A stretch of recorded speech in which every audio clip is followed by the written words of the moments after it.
Bom dia, pessoal. Muito obrigado pela presença de todo mundo, prezados profissionais, estudantes e empreendedores. Iniciando, então, nossa primeira edição do Jus Conecta. Faço um agradecimento especial à Associação Comercial de Porto Alegre por permitir que esse associativismo pudesse proporcionar este evento. Agradeço a confiança do nosso gestor de núcleos, Cláudio Bins, a nossa presidente Suzana Belin, que não se pôde fazer presente, estava, acho que, no Uruguai, né, descansando, então, dessa maratona que ela teve por lá. Sobretudo, agradeço aos nossos nucleados pelo trabalho e pela confiança. Com grande satisfação que lhe damos as boas-vindas ao Jus Conecta. Esta é uma iniciativa promovida pelo Núcleo Jurídico da Associação Comercial de Porto Alegre e tem como objetivo reunir a nossa comunidade para discutir as tendências jurídicas e empresariais em um ambiente propício ao networking e à troca de experiências. O tema central dessa edição é Conexões Jurídicas e Negócios do Futuro. Por meio dele, propomos reflexões aprofundadas sobre os desafios e as oportunidades que o direito encontra em um cenário que se torna cada vez mais global, digital e interdisciplinar. Ao longo desta manhã, nossos especialistas abordarão temas que conectam diretamente o mundo jurídico às novas dinâmicas do mercado. Teremos foco em áreas essenciais como inovação, governança, compliance, relações trabalhistas, cidadania, propriedade intelectual, previdência e planejamento societário. A programação foi elaborada para cobrir pontos cruciais do cenário atual, com a importância da proteção jurídica como diferencial competitivo no mercado digital, as perspectivas tributárias e societárias sobre lucros e dividendos, a atualização da norma regulamentadora trabalhista NR1 e a relevância do planejamento previdenciário. Que o Jus Conecta seja um momento grande de conexões frutíferas e aprendizado mútuo. Declaro aberta essa edição do Jus Conecta, Conexões Jurídicas e Negócios do Futuro. Faço meu agradecimento especial, mais uma vez, aos nossos nucleados que puderam se dedicar, né, para que esse evento saísse. Aproveito ainda para fazer a menção ao lançamento da nossa revista, que esse ano completa a 2ª edição. Conseguimos evoluir, inclusive está na mesa de vocês, né, no formato digital e agora impresso também. E já os convido para um próximo evento que nós teremos agora, que é o Capacita, junto com a Renata Mota e a Carol, que fazem parte do nosso núcleo, que depois, durante os debates, a gente vai passar, então, as informações suplementares. E, como início, então, dos nossos trabalhos, chamo ao palco os nossos nucleados, Pedro e Diego Heldt, por favor, podem tomar seus lugares, que falarão sobre cidadanias europeias e a regulamentação fiscal para quem imigrará. Bom dia a todos, é um prazer contar com vocês no Jus Conecta. O tema do nosso painel são cidadanias europeias e a regulação fiscal para quem pretende migrar, mas antes de entrar nos requisitos dessas cidadanias, é importante trazer alguns contextos históricos. A colonização se deu nos estados do sul do país, Rio Grande do Sul, Santa Catarina e Paraná.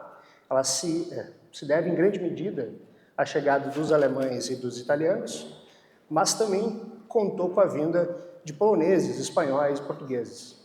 A primeira imigração foi dos açorianos, mas foi com a chegada dos alemães em 1824 que foi fundada a primeira colônia alemã em São Leopoldo.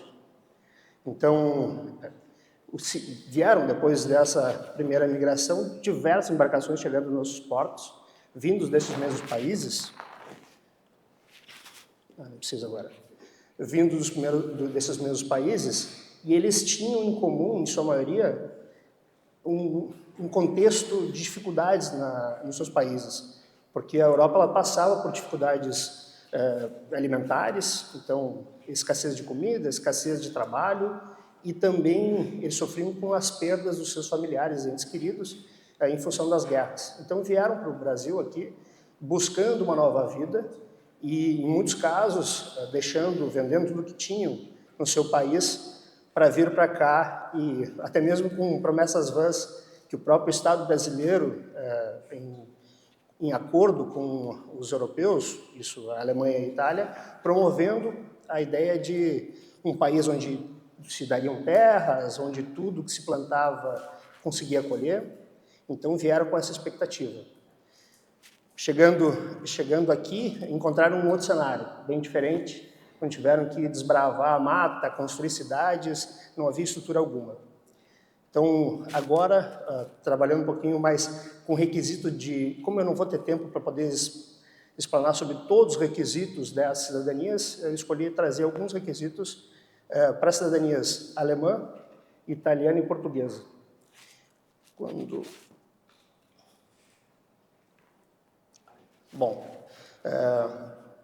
a gente vai falar de cidadania alemã, eu vou trazer 3 requisitos aqui. Da cidadania alemã, não há imposição de limitação geracional, Então não importa se és bisavô, se é teu bisavô, teu trisavô, teu tetravô, isso não é um problema, quem vai buscar a cidadania. Agora, aquele imigrante que chegou no país antes de 1904, cabe a ele demonstrar que ele fez a sua confirmação de nacionalidade através de matrícula consular. Essa é uma regra frágil, mas que ela ainda está vigente, então não temos como lutar contra ela. De outra forma, se a gente vai analisar a linhagem, e nesta linhagem existe mulher, a gente sempre tem que se atentar ao ano de nascimento do filho desta mulher. Então, somente os filhos nascidos depois de 1949, quando entrou em vigor a Lei Fundamental Alemã, vão ter direito a essa nacionalidade. Então, a gente acaba pegando alguns casos onde, na mesma família, tem pessoas que têm direito e outros não têm, porque são filhos nascidos antes de 49 e outros depois. Se a gente for falar agora da cidadania italiana, essa está mais em voga e mais pessoas estão a par. Ela, segundo o próprio decreto que entrou em vigor esse ano, isso há uma limitação pela via administrativa para buscar a cidadania. Então, somente netos de italianos podem buscar essa cidadania através do consulado, ou mesmo por residência na Itália. Isso tudo, como falei, depois da entrada em vigor do decreto-lei em 2025. Pela via judicial, ainda é possível buscar, independente da limitação, então, podendo também ser trisavô, tetravô, isso não é um problema, e ela se baseia, para esses julgamentos, na jurisprudência mais recente, que já ataca a questão da inconstitucionalidade dessa lei. E até como um contexto só, o Tribunal Constitucional da Itália deve julgar, acredito eu, ainda em dezembro, esse tema, e tudo indica que vai considerar inconstitucional mesmo essa lei que entrou em vigor. E agora um outro ponto que é interessante, até é curioso, para a cidadania italiana, é quando a gente vai falar sobre o limite territorial. Isso nem todo mundo sabe, mas a Itália, pelo menos nas regiões do Trentino, Trentino-Alto Adige e Friuli, esse território todo ele pertencia ao Império Austro-Húngaro, e somente em 1920 que passou a ser Itália. Então, aqueles que eram dessas regiões e vieram antes desse período, eles não têm direito a passar aos seus ascendentes a nacionalidade italiana.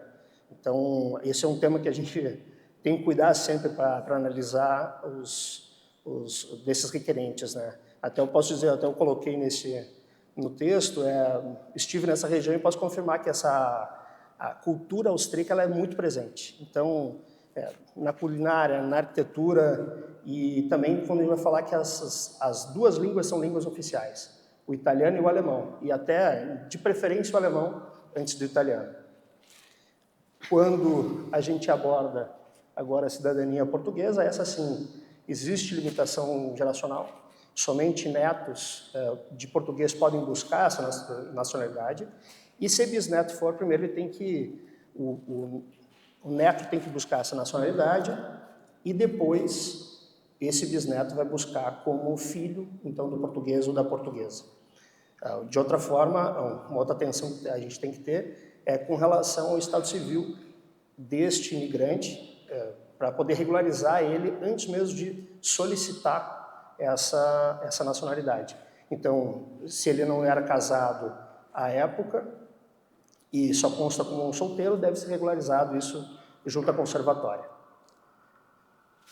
Agora vamos na parte que mais interessa, os benefícios e oportunidades que são destinados àquele que está buscando a nacionalidade europeia, seja ela com intenção de resgate de suas famílias e realizando sonhos dos seus antepassados, ou mesmo aquela pessoa que está buscando uma nova vida, assim como aqueles imigrantes que vieram para o país.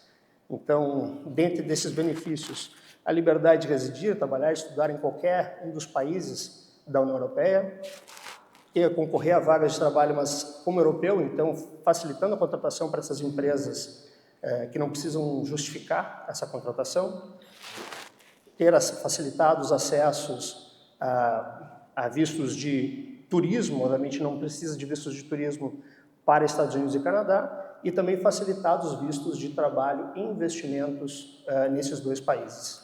Além disso, a ter acesso às universidades e também concorrer a bolsas de estudo, seja destinados aos cidadãos europeus, mas também às próprias instituições de cada um dos países da sua nacionalidade. E algo que é precioso para aqueles que vão migrar e têm com a sua família é trazer também para eles a possibilidade de estender a cônjuges, descendentes, em alguns casos até ascendentes, esse direito de residir e trabalhar na Europa, sempre através de um instituto que é a reunião familiar ou o agrupamento familiar. Isso depende, obviamente, de cada país, mas esse instituto ele existe em muitos países. Então, esse é um grande benefício, além do legado que pode dar aos seus filhos. Então, trazendo eles esse direito, todos esses benefícios também. Então, para aquela pessoa que já tem a cidadania e está buscando emigrar para outro país, ou país, seja na Europa ou no mundo mesmo, mas tem uma preocupação com relação a como eu posso fazer isso e estar regularmente, né? Então, regularizar minha questão fiscal nessa minha escolha, eu passo agora a bola, passo a palavra ao Dr. Pedro, que vai poder elucidar melhor essas questões. Obrigado.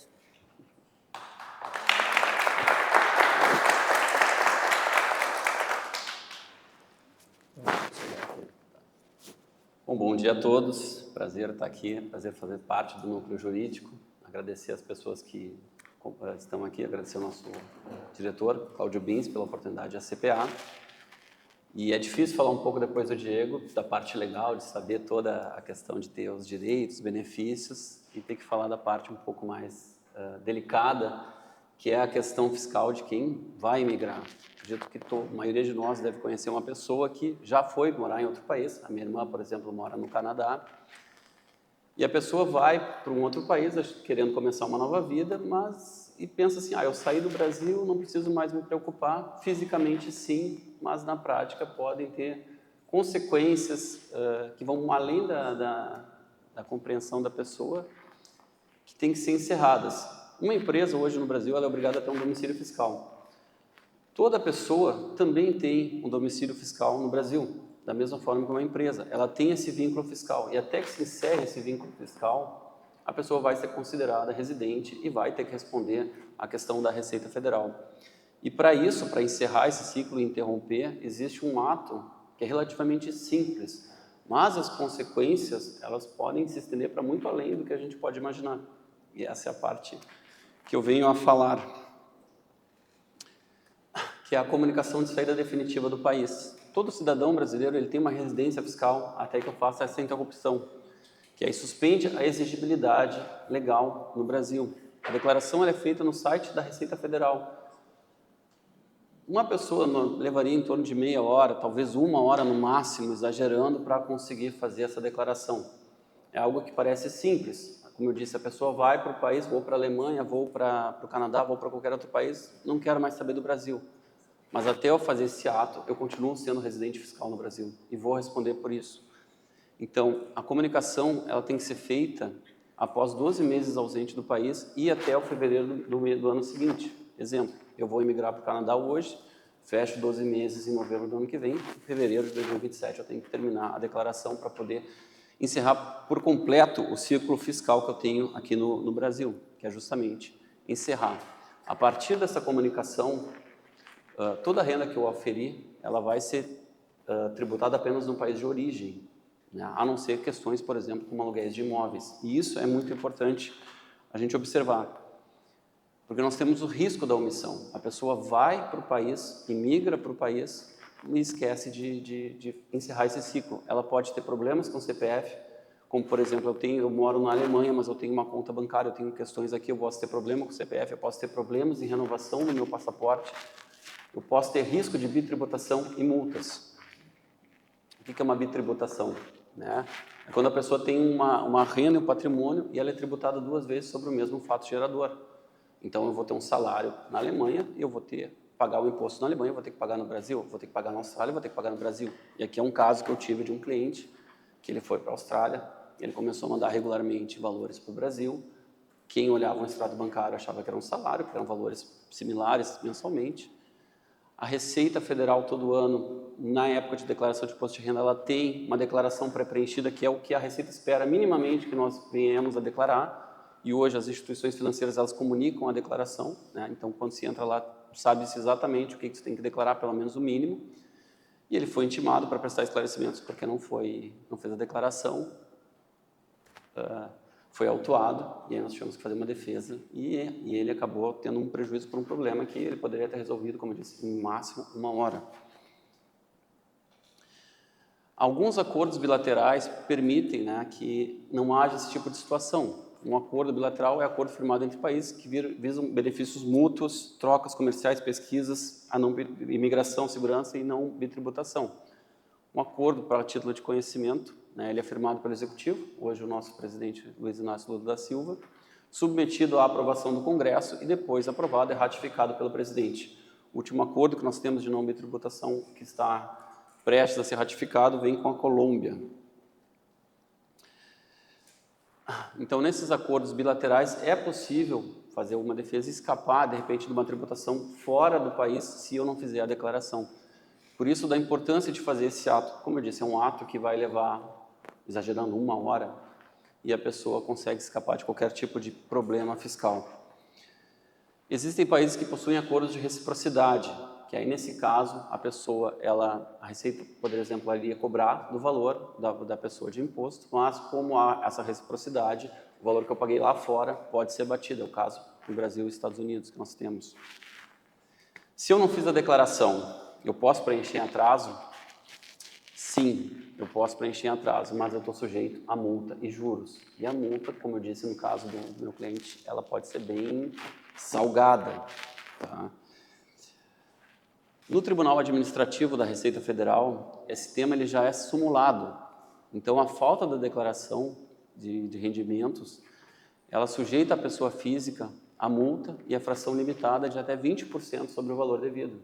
Então, por exemplo, se eu não fiz a declaração do imposto de renda, não fiz a saída definitiva e cair numa malha fina por alguma questão fiscal, eu posso pagar a multa em até 20% do valor. É um valor bem salgado para um ato, como eu disse, relativamente simples de fazer.